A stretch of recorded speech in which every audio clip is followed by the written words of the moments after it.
Hi, this is Nicholas Bell with IONCINEMA, here to review Mortal, the latest film directed by André Øvredal, which Saban Films will be releasing in the US November 6, 2020.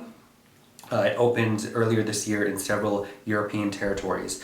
André Øvredal, of course, came to prominence for his 2010 sophomore film, Trollhunters, which then led him to the English language, where he did the Autopsy of Jane Doe, which starred Brian Cox and Emil Hirsch.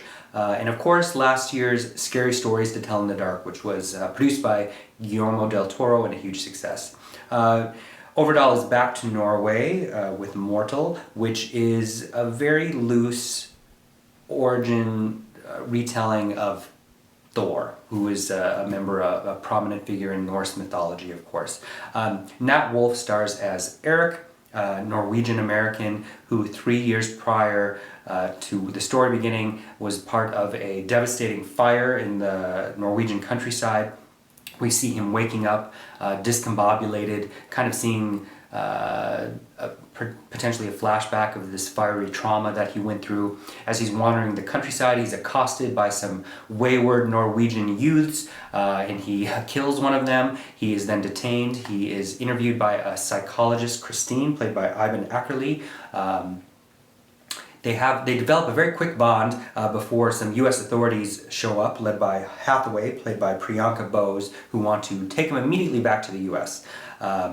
He has demonstrated some powers to Christine that suggest he has supernatural capabilities. And on the helicopter ride out of the law enforcement facility, he wakes up from his sedation, freaks out, and causes the helicopter to crash.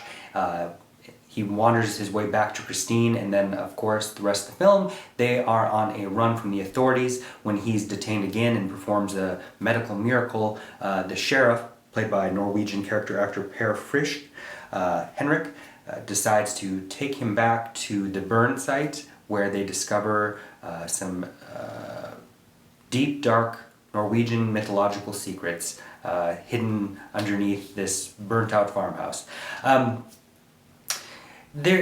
Like with André Øvredal's other films, such as Trollhunter and Autopsy of Jane Doe, it seems like there's an interesting idea here that never gets past its log line.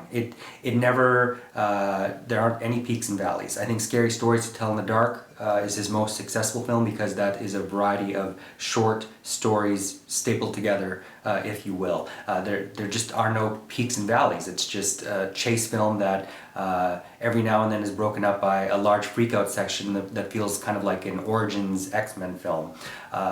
And that's to say, it really has nothing new to say. Nat Wolff, who is like his brother, is an actor I like. He's usually cast as more the clean-cut one.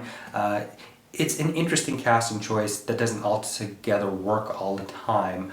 And they have to make a lot of concessions to explain that he is Norwegian-American, which I thought was interesting. Iben Akerlie, who was also recently in Lake of Death, which was a remake of a Norwegian horror film that was released on Shudder. She's an interesting screen presence. I just don't think that she is either well cast and has the misfortune of being in an underwhelmingly written role. For a psychologist, I just don't believe any of the choices she makes, being that she is his only way to communicate with the outside world.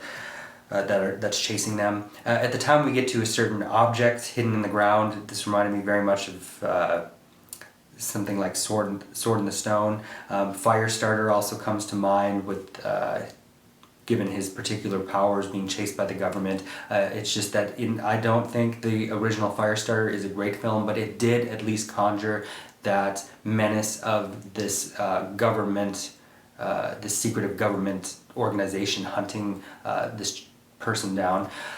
Overall, I would give it 2 out of 5 stars. Thank you. Hey, this is Eric from IONCINEMA.com. If you want to support us, subscribe below. For more reviews, interviews, film festival coverage from Sundance, Cannes, Toronto, you want to check out these guys on this side.